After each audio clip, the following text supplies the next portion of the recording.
बिस्मिल्लाहिर्रहमानिर्रहीम। हमारा टॉपिक है हरूफ मुक़त्ताअत का। ये हर्फ कुरान मजीद में 29 सूरतों के शुरू में आए हुए हैं। टोटल 114 सूरतें हैं, तो उनमें से 29 सूरतें जो हैं वो हरूफ मुक़त्ताअत से स्टार्ट हो रही हैं। हरूफ मुक़त्ताअत का लफ्ज़ी मतलब होता है अलग अलग पढ़े जाने वाले हरूफ।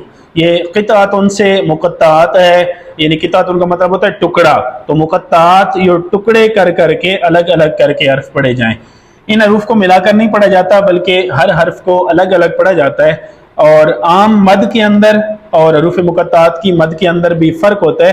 यानी जब आम हरूफ के ऊपर मद आती है तो तब हम उस हर्फ की आवाज़ को लंबा करते हैं, लेकिन जब हरूफ मुक़त्ताअत पे मद आती है तो तब हम उसका पूरा नाम पढ़ते हैं। यानी उसकी आवाज़ को हम लंबा नहीं करते, बल्कि उसके पूरे नाम को थोड़ा सा जो है वो लंबा करके पढ़ देते हैं।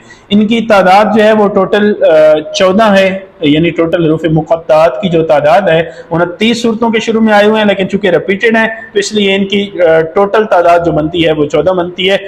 हम इनको पढ़ के भी देख लेते हैं और आम मद के अंदर और हरूफ मुक़त्ताअत की मद के अंदर फ़र्क भी हम करके देखते हैं। सबसे पहला हमारे पास वर्ड जो है वो है सौद। तो इसमें अब मद थी, लेकिन हमने इसकी आवाज़ को लंबा नहीं किया। अब अगर हम नीचे देखें तो इस पे भी मद है, लेकिन यहाँ पर हम आवाज़ को लंबा करेंगे।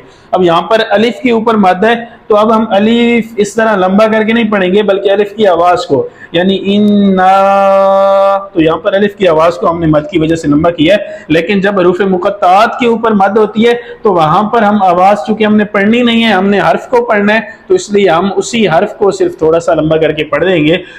इसको हम पढ़ेंगे सौद।